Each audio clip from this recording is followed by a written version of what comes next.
Hello and welcome to Living a Culture of Life podcast by Human Life International. I'm your host, Colleen, and I'm joined today by Jill Stanek. Welcome back to the podcast, Jill. Thanks, Colleen. Happy to be here. It's great to have you back on today. And we're going to be talking today about the link between contraception and abortion and how you came to realize that link. So I guess the best way to start is just at the beginning. When you first were getting involved with the pro-life movement, what was your opinion about contraception? Did you think it was a good thing? Did you feel neutral about it? What role did it play in this movement for you? I thought it was fine. Backing up, I'm Protestant. My dad was a pastor. One of my sons is a pastor. I was never involved in the pro-life movement before what I discovered at Christ Hospital. And then all of a sudden I was like immersed in it and came quickly to find out that by and large, most of the activists in the pro-life movement are Catholic, and which is a tribute to Catholics. But then as I got to talking to them, getting to know them, it just seemed like a recurring theme was that they thought that contraception was wrong and they tied it to abortion.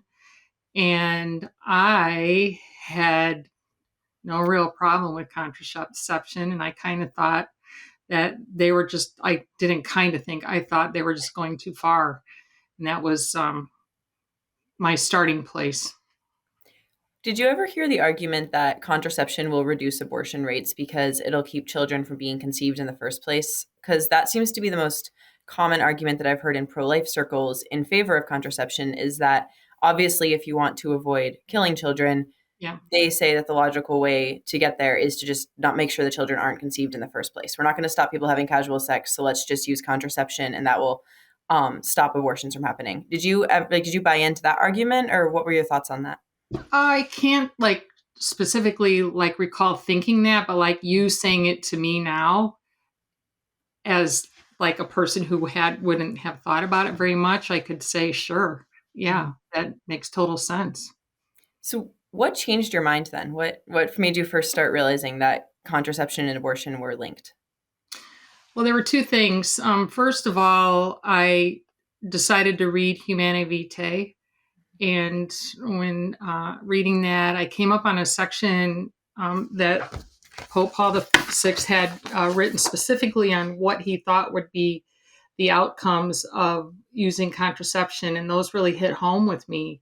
Mm-hmm. And they were that he thought that it would lead to infidelity and moral decline, which there can be no doubt that we've seen that in this was written in 1968, so 56 years ago, we can see no doubt that immorality has increased, lost respect for women, and we can see that too. And it's the simplest way to see it is to see that abortion, women didn't used to have abortion as a way to, tell a guy no. And they lost that. And so it has become harder to say no, and it has become a stopgap. It has become a method of birth control, abortion, a backup method it's easy for men, and it has become easier for women. Abuse of power, and he stated that widespread acceptance of contraception would lead to a dangerous weapon in the hands of governments, and that is very easy to see in China and Vietnam's 1, now 2 child policy that they've enforced on their people. And then unlimited dominion, meaning that contraception would lead man to think that he had unlimited dominion over his own body. And that is a very real and growing consequence. It's just catastrophic all the way around. Women are just little things like women delaying pregnancy now.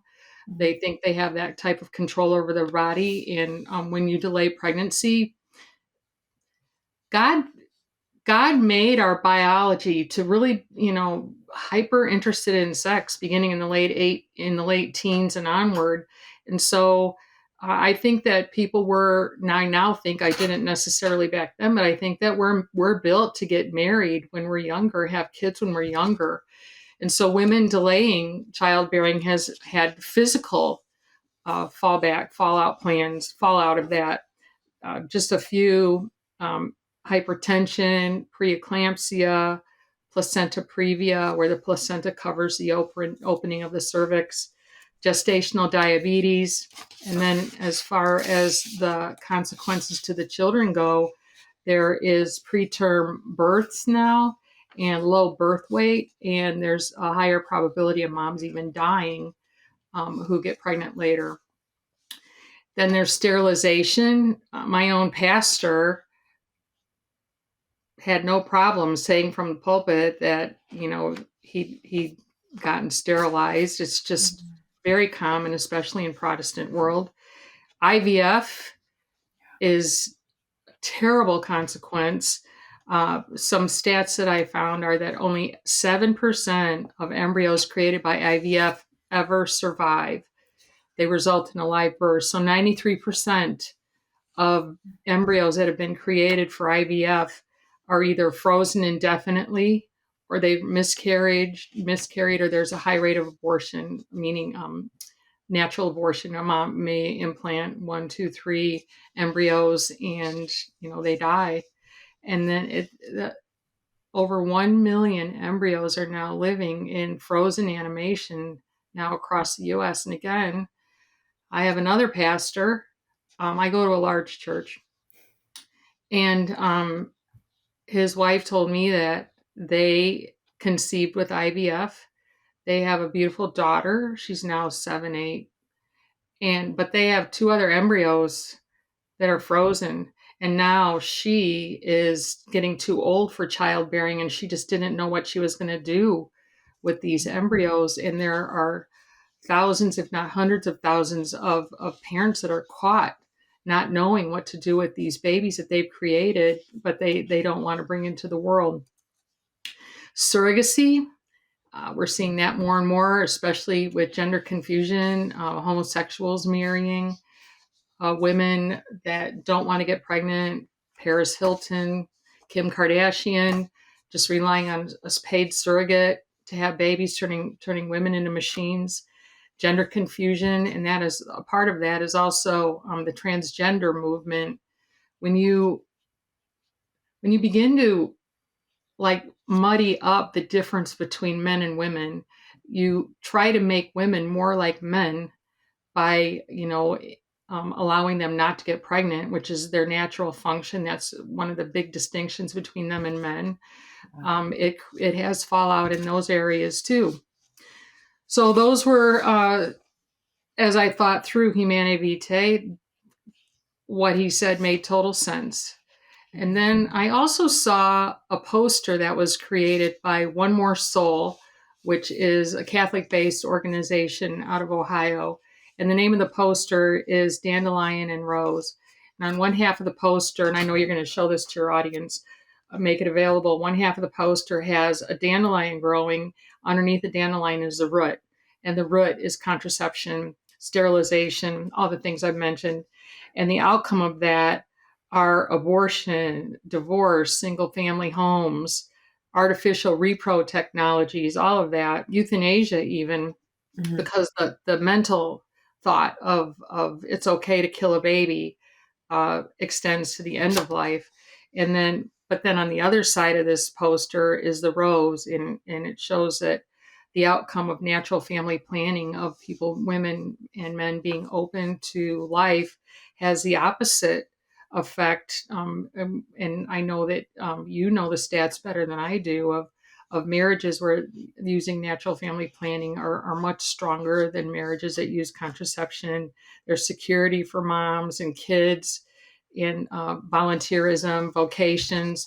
So I determined that the mindset of abortion, of not thinking that creating a child is good.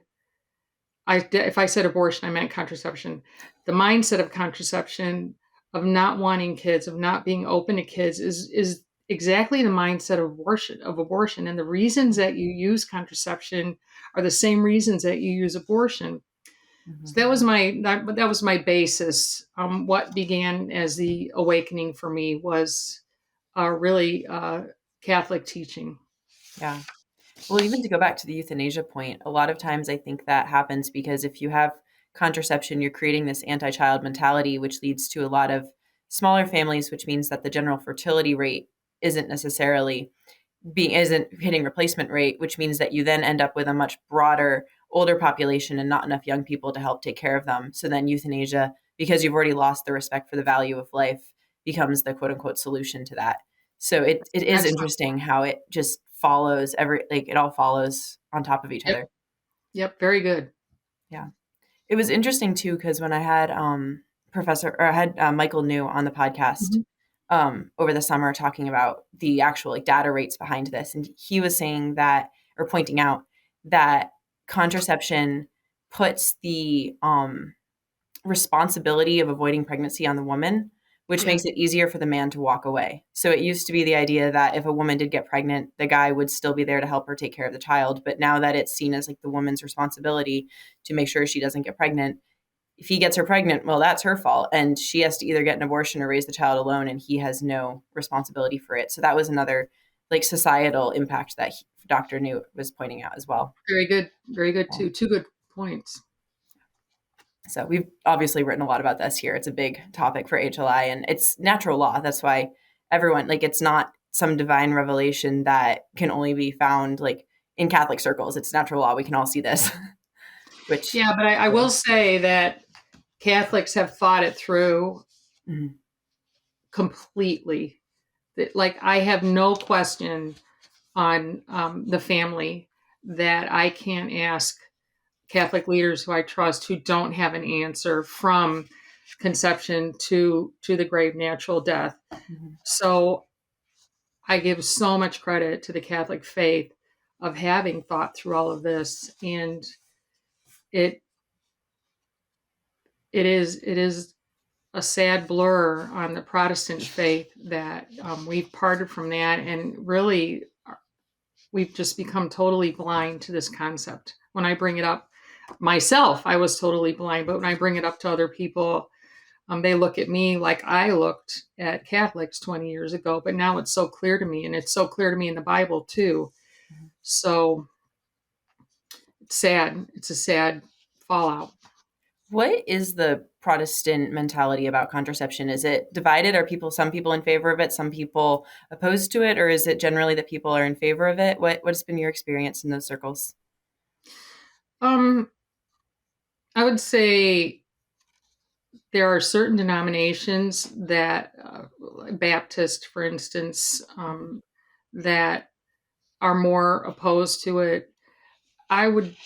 I'm seeing now that the environmental movement of people awakening to the physical harm of hormonal contraception, which we haven't even touched on to women, Yeah. um, is causing them to turn away from contraception, and that's bleeding out to the Protestant movement too. So we're kind of coming at it backwards.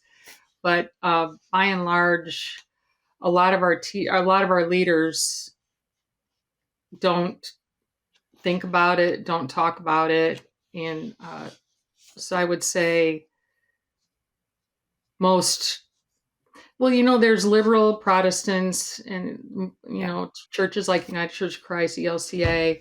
They definitely are on board with all of it, abortion, Mhm. all of it. And then the more conservative you get in Protestant circles, the more they take the Catholic stance. Yeah, because we have I should have watched it before this episode and I forgot to, but we have an animated video talking about the original founders of a lot of Protestant religions, so like Luther and Calvin and the statements they made about contraception. And it was interesting because they were very, very opposed to it. And I believe it was the conference in 1930 when I think it's the Anglicans, I believe, accepted it. That was kind of the first crack in the dam before then it Hmm. became more widely accepted in Christian but not Catholic circles. Yep, that's right. I don't have my exact facts, but I know it was like 1930-ish too. Yeah. What were you saying? You said that mentioned that the Bible talks about contraception. Can you go into a little bit of that? Because I know you had some Bible verses you wanted to share about this. Yes, I wanted to first of all back up to some biblical principles on marriage.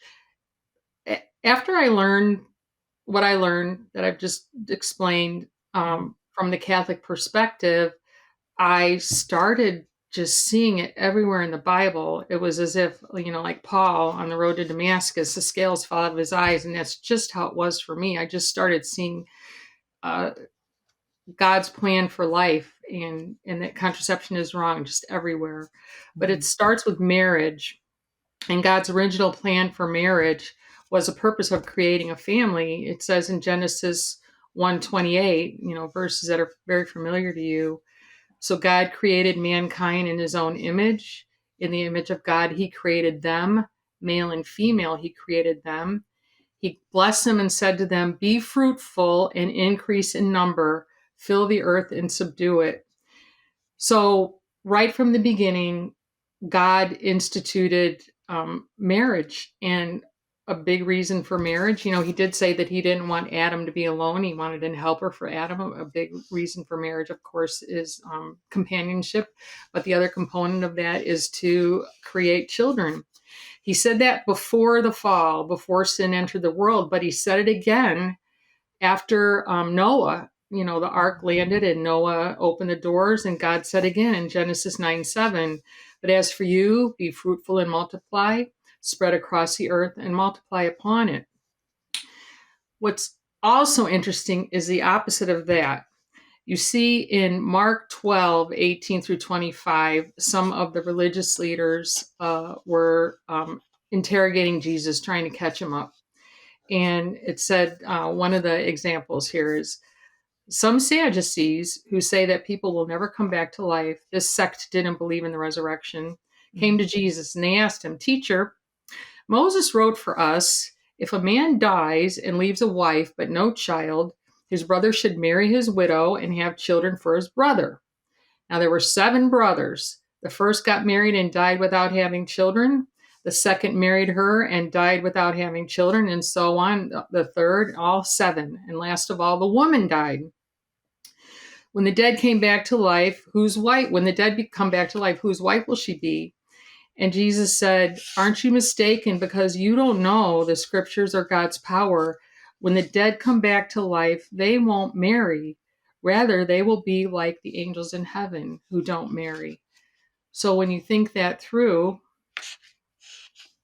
there's not going to be any reason to marry in heaven because we're not going to be procreating anymore. All of the human beings that God wanted created before the second coming of Christ have been created. There will be no more need for marriage because there will be no more need to produce children to procreate. And that's kind of looking at it from the opposite. That marriage is instituted for those 2 reasons: companionship and procreation. Then you move on to, this is where I started really getting into the eye-opening verses that God planned for us even before we were born, even before we were conceived. Psalm 22:10. "From birth I was cast upon you, from my mother's womb you have been my God." This is Psalm 139:13 through 16 is also very well known to all of us. "For you created my inmost being." God did this. God caused it to happen. David is talking here. "You knit me together in my mother's womb. I praise you because I'm fearfully and wonderfully made. Your works are wonderful. I know that full well. My frame was not hidden from you when I was made in the secret place, when I was woven together in the depths of the earth. Your eyes saw my unformed body. All the days ordained for me were written in your book before one of them ever came to be." Isaiah 49:1. "Before I was born, the Lord called me. From my mother's womb, he spoke in my name." And this is another good one, Jeremiah 1:5. "Before I formed you in the womb, I knew you. And before you were born, I consecrated you." Then we move to the New Testament, Galatians 1:5. "But when God, who set me apart from my mother's womb and called me by his grace, dot, dot, dot." Ephesians 1:4. "For he chose us in him before the creation of the world to be holy and blameless in his sight." Before he ever created the world, Colleen, he had each one of us in mind to be born. Ephesians 2:10, "For we are God's handiwork," and some versions say masterpiece, "created in Christ God to do good works, which God prepared in advance for us to do." When I read those verses, when I studied them, I thought, what right do we have? Like, if God has planned a human to come from an egg in my body and the sperm from my husband, what right do we have to say no to God for that, just for that reason alone? Mhm. But then, in addition, God had plans for us, but God also considers children to be a gift to us, a blessing to us. It says in Psalm 127, children are a heritage from the Lord, a gift from the Lord. Offspring are a reward from him. Like arrows in the quiver in the hands of an arrow are children born in one's youth. Blessed is the man whose quiver is full of them. Psalm 28, 1 through 6. This is a beautiful little psalm. This is the whole psalm. Blessed is everyone who fears the Lord, who walks in his ways. You shall eat the fruit of the labors of your hands. You shall be blessed, and it shall be well with you. Your wife will be like a fruitful vine within your house. Your children will be like olive shoots around your table. Behold, thus shall the man be blessed who fears the Lord. And then here's one for me. I'm now the grandmother of 14 kids. Grandchildren are the crown of the aged, and the glory of the children is their fathers. And then, so just stop and remember that when God gives us children, it's a gift that He's giving us. It's a present that He's giving us. And again, not only like did He plan these children before they were ever conceived, before the world began, what right do we have to stop it? Why in the world would we say no to God for a gift that He wants to give us? So then he states the opposite. He was telling the Israelites if their blessing for obedience. This is in Deuteronomy 28. And if you faithfully obey the voice of the Lord your God and do all of his commandments, God will set you high above all the nations of the earth. Blessed shall be the fruit of your womb. I know you've heard that before, Mary. Was it Mary or Elizabeth? Elizabeth says it to Mary. Okay.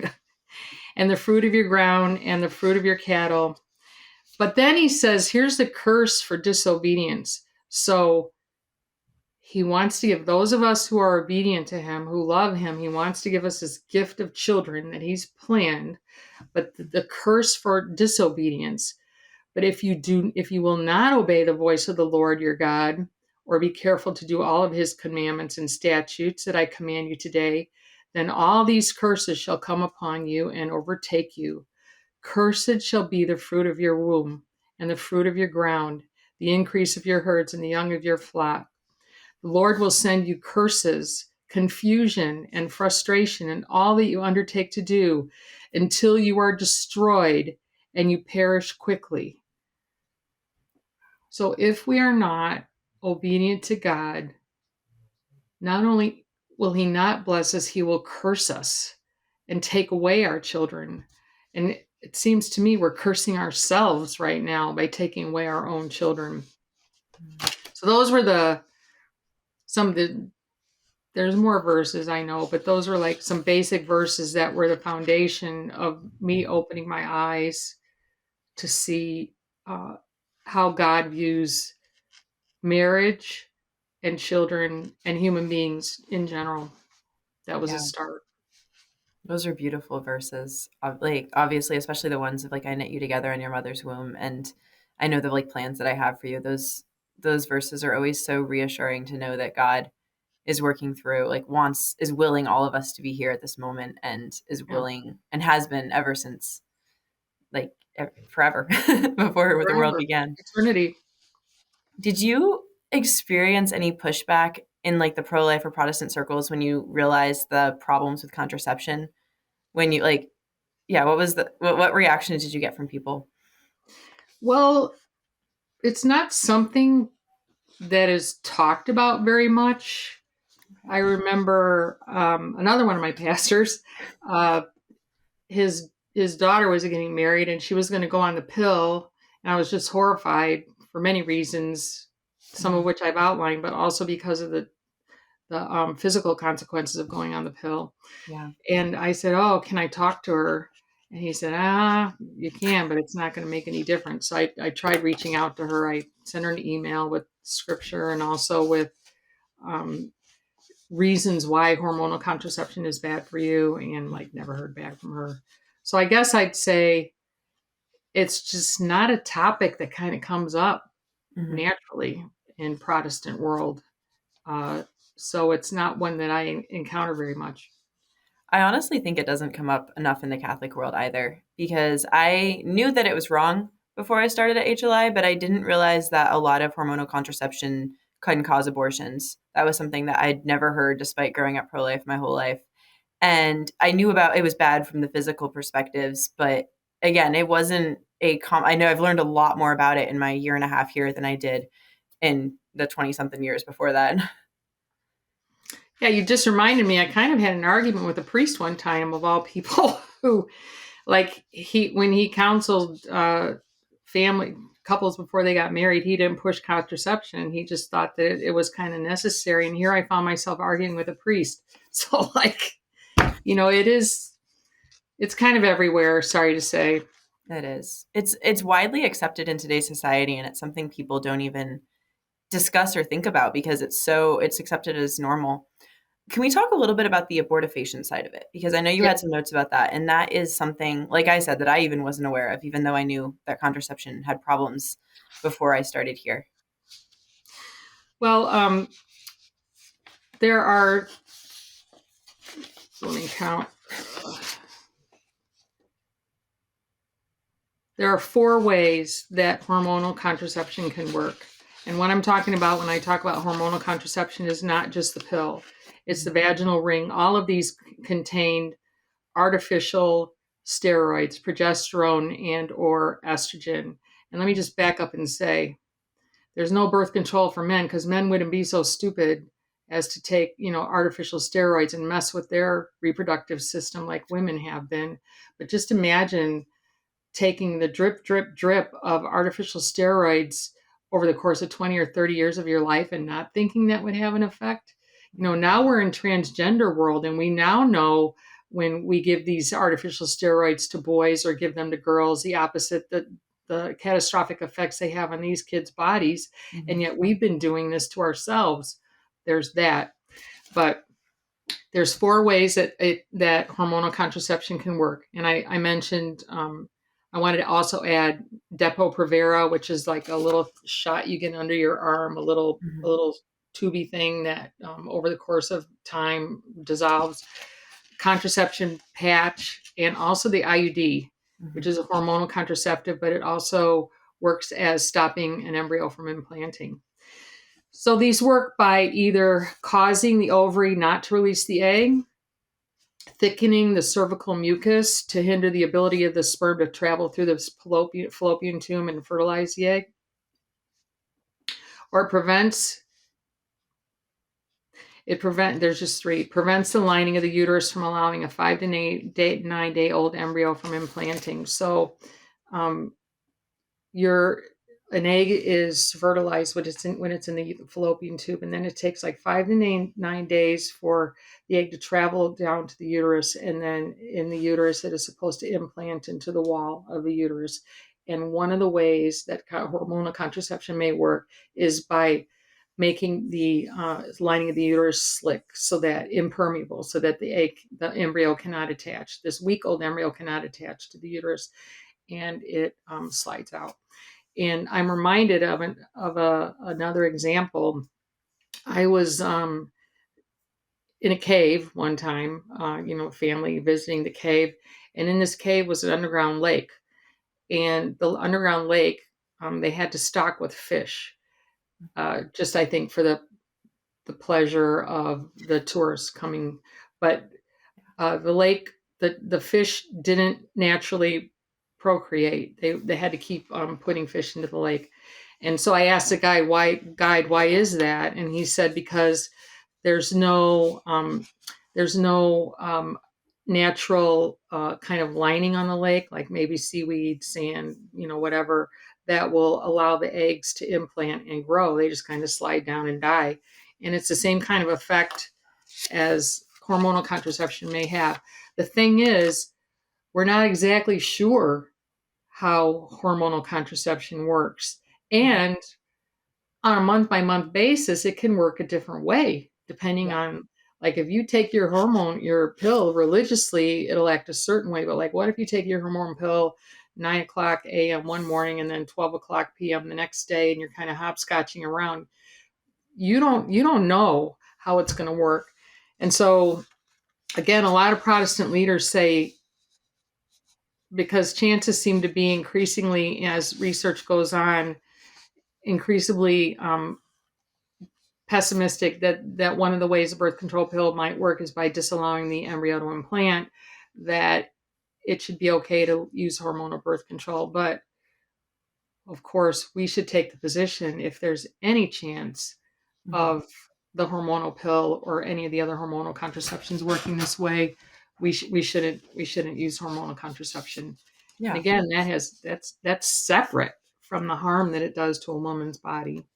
Yeah. And it's separate from the whole fact that what we were talking about earlier about just the contraceptive mentality causing, like, being connected to abortion. This is specifically that taking the contraception may cause these silent abortions a certain percentage of the time, even if we don't know what that is. And Yeah, like anything else in life, if you're potentially going to be killing people, but you aren't sure about it and yeah, you don't do it, like that, right. it's ridiculous if you think about it in any, it's like, okay, let me go hit a bunch of people with my car and some of them might die and some of them might not. Like that's nobody The in their right odds are mind they would do won't. that.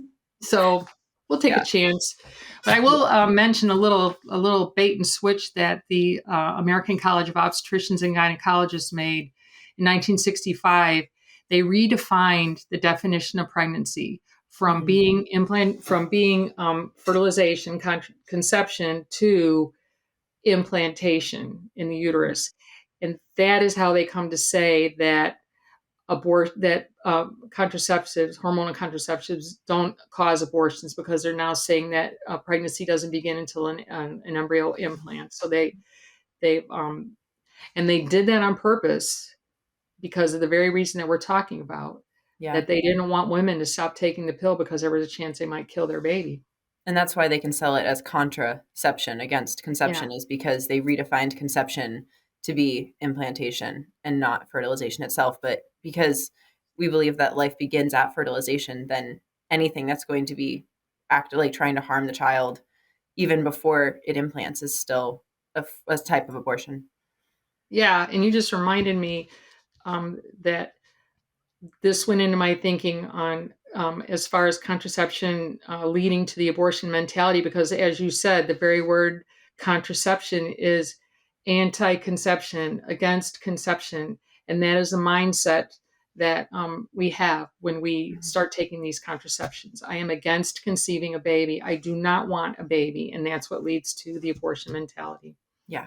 And I believe like we have an ebook with a whole bunch of quotes, but there's quote and like talking about this whole issue. If our listeners are interested, I'll put it in the description. But in it, we have quotes from the original like proponents of abortion admitting that this happens, talking about how I don't know them off the top of my head, so I don't want to try to quote them and get it Yeah, wrong. But talking about basically how people that are contracepting are more likely to have abortions, and how as you yeah, increase the contraception rate, you're going to increase the abortion rate.